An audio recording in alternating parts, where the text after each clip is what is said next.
मलिसबो खुलिनाय थाबाय बे खाबुखौ होनायनि थाखाय आदा मानसिनि गोजोननाय थाबाय बे बालाजार बालाजार फोथारावहाय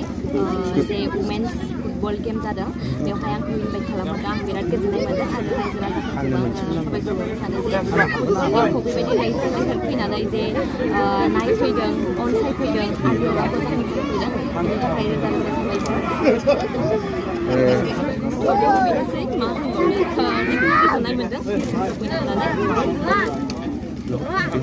नोंथांनि माबाफोर फैनो गोनां सर्ट मुभिफोर दंबावो नामा? फैनो गोनां सर्ट मुभिया गोबाङानो दं एक्चुवेलि आङो टाइटेल्सफोरखौहाय बुंथ'नो हालिया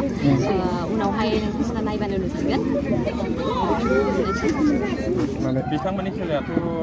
वुमेन्स फुटबलाथ' दिनैनो जोब्बाय गाबोन माबा फाइनाल दं नामानो औ दाखालि जादों होननाय खोनादों मिजिंथियो मोजाङै मोजां जोबगोन होननानै बे फुटबलखौ नामा दहाय नोंथाङा डायलग होदोंमोन बे डायलगखौ फंनैसो होनो हागोन नामा? डायलगखौथ' सर्टकाट जागोन टाइमा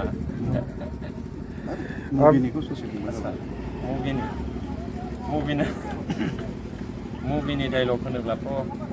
गोबांथार दं जाहैबाय माखौ होनो मानो जायो आरोखि कारेन्टआव जाहैबाय आंना दा मैया हगारनाय बोरमा गाबनाय मोसौ गाबनायसो दङ माने आंनि गोसोथोनायखौ माने आदा अनिला जोंना लाङो आरोखि फिल्माव जे माबा फिल्मनि नामानो जाहैबाय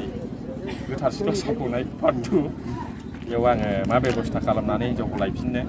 गेटसिमल' थांनो हायो नालाय बे बोरमा मोसौनि गाबफ्लायो आरोखि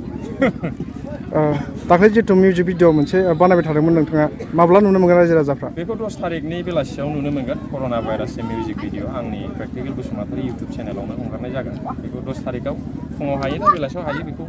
हगारगोन आरोखि 10 तारिखआव फिक्स दा एडिटिंआव सोलिगासिनो दं कालार एडिटिंआव बोरमा मोसौनिबो गाबनो हागोन दा बोरमा मोसौनिखौथ' गाबथ'नांला ना चिरां जिल्लानि बे बालाजाराव आइजोफोरनि जे जोलुर बादायलायनाय बेहाय हांख्रायनानै लाबोदों कमेडियान खालामनो थाखाय दा माबायदि मोन्दों गोसोखौ? आं बिराद गोजोननाय मोन्दों आरो बिथांमोनखौ हामबाय होयो आंखौ लेंहरनायनि थाखाय गोबांथार आर्टिस्ट दंमोन नाथाय आंखौ सायख'दों बिराद गोजोननाय मोन्दों आरो लोगोसेनो जे हिउमेन फुटबल टुर्नामेन्ट बियो भुटान टेम्पुनि आरो जोंनि एभेलेन्स बड'लेण्ड बिराद मोजां जादों खेलाया नायबाय आं खेलाखौ नायदों ना? औ दा मा सानदों दा मा एक्टिं खालामगोन? आङो बेयाव गान खनबाय आरो फंनैसो डायलग होबाय आरोखि